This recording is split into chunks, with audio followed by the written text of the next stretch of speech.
நேர்களுக்கு வணக்கம். இலங்கையினுடைய மீளெழுச்சி திறன் தொடர்பில் சர்வதேச நாணய நிதியம் தமது பாராட்டுக்களை தெரிவித்திருக்கின்றது.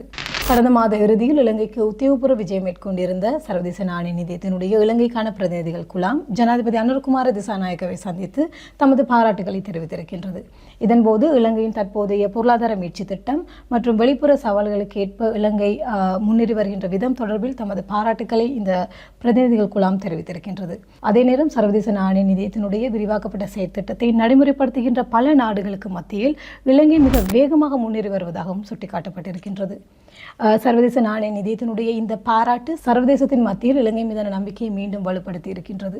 இது இலங்கைக்கு கிடைத்திருக்கின்ற மிகப்பெரிய ஒரு வாய்ப்பாகவே பார்க்கப்படுகின்றது. இதன் பின்னணியில் எதிர்வரும் செப்டம்பர் மாதம் சர்வதேச நாணய நிதியத்தினுடைய விரிவாக்கப்பட்ட செயற்திட்டத்தின் 7வது மீளாய்வு நடைபெற உள்ளது. ஆகவே இந்த மீளாய்வு நடைபெறுவதற்கு முன்பதாக இலங்கை செயற்படுத்த தவறி இருக்கின்ற அல்லது செயற்படுத்த வேண்டிய சில நிபந்தனைகள் காணப்படுகின்றன. எனவே உடனடியாக அந்த நிபந்தனைகளை இலங்கை அரசாங்கம் செயற்படுத்த வேண்டும் என்பதை நினைவூட்டுவதாகவே இந்த காணொளி அமைந்திருக்கின்றது.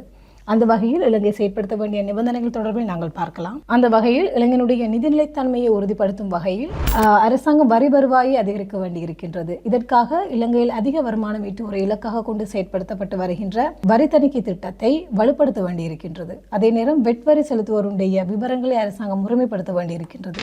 இதற்கு அடுத்தபடியாக அரசாங்க செலவினங்களை கட்டுப்படுத்தும் நடவடிக்கையின் கீழ் கடந்த வருட இறுதியில் இலங்கை எதிர்கொண்ட அந்த தித்வா பேரழிவினால் ஏற்பட்டுள்ள செலவினங்களை முறைமைப்படுத்தி அரசாங்கம் நிதி மீட்டல் திட்டம் ஒன்றை வெளியிட வேண்டியிருக்கின்றது.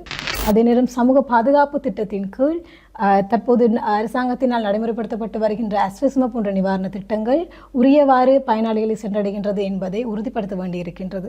மேலும் உலகளாவிய எரிசக்தி விலைமாற்றங்களுக்கு ஏற்ப மின்சார சபை மற்றும் பெட்ரோலிய கூட்டுத்தாபனம் என்பனவற்றை மறுசீரமைப்பு செய்ய வேண்டியிருக்கின்றது.